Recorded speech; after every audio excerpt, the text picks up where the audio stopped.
roaring in to the empty arena for a last-minute rehearsal. The Army's motorbike display team are making sure their performance is perfect, ready for the royal audience this evening. The Queen is attending tonight's show for the first time since it returned. The Royal Signals formed this motorbike display team, the White Helmets, in 1927. This is the first time they've performed back at Earl's Court this century. And for the riders, it's a great opportunity to take part in a fantastic British military tradition. Very excited. Never done it before. I doubt I'll do it again. So I'm going to give them all and hopefully it'll go well. Obviously they're a little bit nervous, but it's nothing that they can't cope with, and they had some issues with the ground. It's something that they're not used to. So the first couple of rehearsals were a little bit tricky, a couple of tumbles, but we've got it down now, so we're happy to go.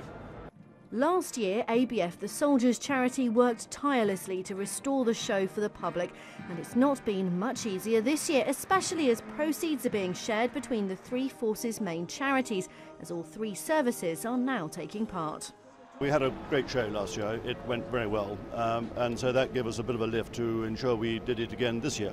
So we've now got the same problem. We've got to make certain that it goes well this year so we can go next year, because I want it to be part of the calendar that actually is more or less permanent.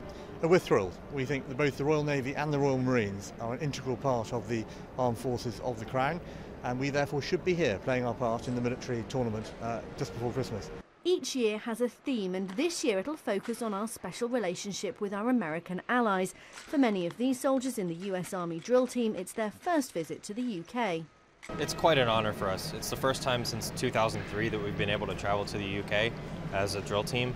And to be able to perform the Queen is an honor of a lifetime, and really something I never expected, or I think any of my soldiers expected we'd be able to do. I'm very proud. My family came over from Scotland 2 generations ago, so it's nice to be able to come back and be a part of something, you know, that's within my roots, and you know, that showcases the special relationship between our two countries.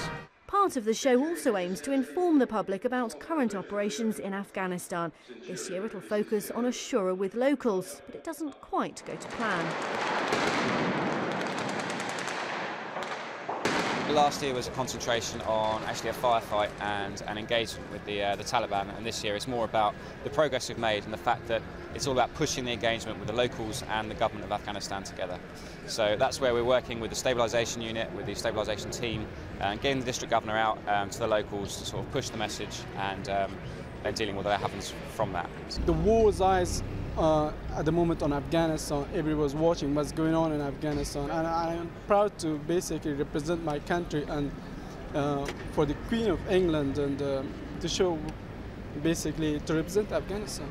Last year the event raised £300,000 for charity, but the tickets are almost all sold out this year, so it's hoped the forces will benefit even more from a little bit of early Christmas cheer.